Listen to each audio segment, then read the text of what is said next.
Feel the anger, feel the pain, but don't manifest hatred in your speech or small, non-epic, unremarkable gestures. Knowing that I can feel moments of anger is a huge exercise that we have throughout our lives to seek balance and wisdom that I try to achieve before I end this life. The idea that came out of Sartre's play, No Exit, where he imagines people in a kind of claustrophobic hell, and a character says that hell is other people. We changed the idea because for some branches of philosophy, as well as for the vast majority of Buddhist thought, hell begins to be gestated by ourselves, as in the example of the story of the nun, it begins to be gestated by ourselves. Hell is an option to enter into a discourse of hatred, it is an option to give into anger, it is an option to transform what I disagree with into a destructive movement of annihilation of the other. So the first point is naturally to disarm this time bomb that our ego, our narcissism, and our vanity produce in us, by exercising awareness, meditation, and wisdom.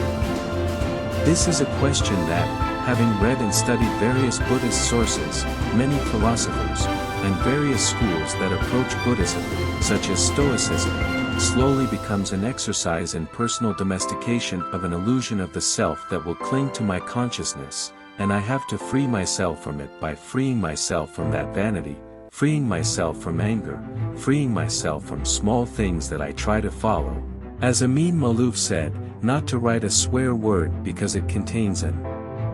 ability to aggress that hits the person and hits me.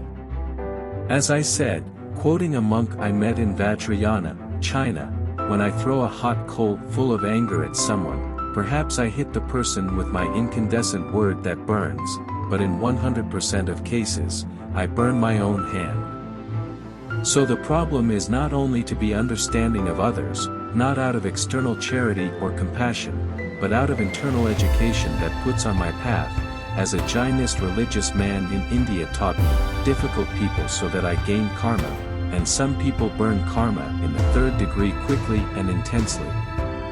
Every time someone confronts me, every time someone disagrees with me,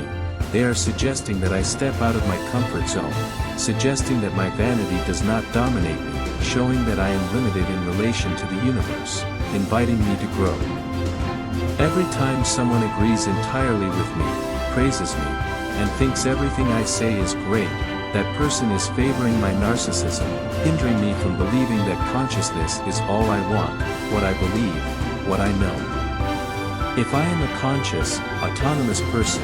if I am a critical, analytical, thoughtful person who has clearly stated what I like and what I do not like personally, sexually, materially, I will rarely be offended, I will rarely let an unpleasant person disturb me, and I have a good chance of turning unpleasant people into pleasant ones because empathy is the result of consciousness and wisdom, not study but consciousness and wisdom.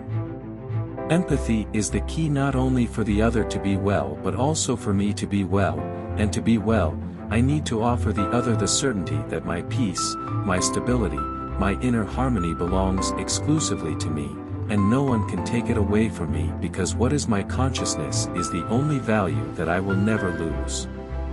If I am certain of this, my life is transformed forever, and I become a better person, which is my great desire in life. Today, becoming wise is difficult and complicated, and